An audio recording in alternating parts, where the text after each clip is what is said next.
The critical requirements for balloon drawings that we always ask our customers is burst requirements. So how much pressure it needs to withstand.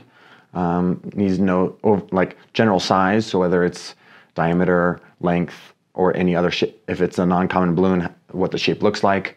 Tail dimensions is very important. Many times the inner diameter of the tails is the most important. So it would be nice to have those, as well as the desired wall thickness of the balloon.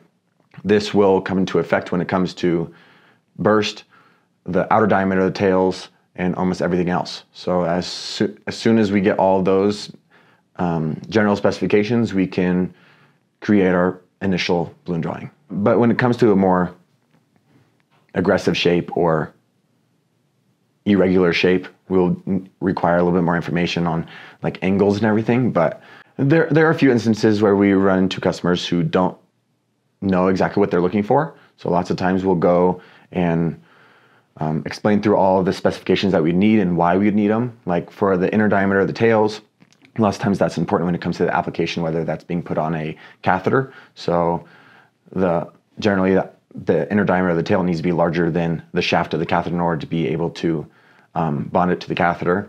The outer diameter of the tails, as well as the diameter of the balloon, as well as the wall thicknesses, come into a factor whenever it comes to pleat and fold profiles. So smaller the balloon, smaller the tails, smaller the thicknesses, you're going to be able to pleat and fold it down to a smaller profile. Many times they don't understand the wall thickness of the balloon. Generally, you would think that wall thicknesses would come to, as you get thicker, you're going to be able to withstand more pressure. But it's a give and take. Whenever you have a thicker balloon, it becomes more non-compliant and it has a larger profile that you would have to work with.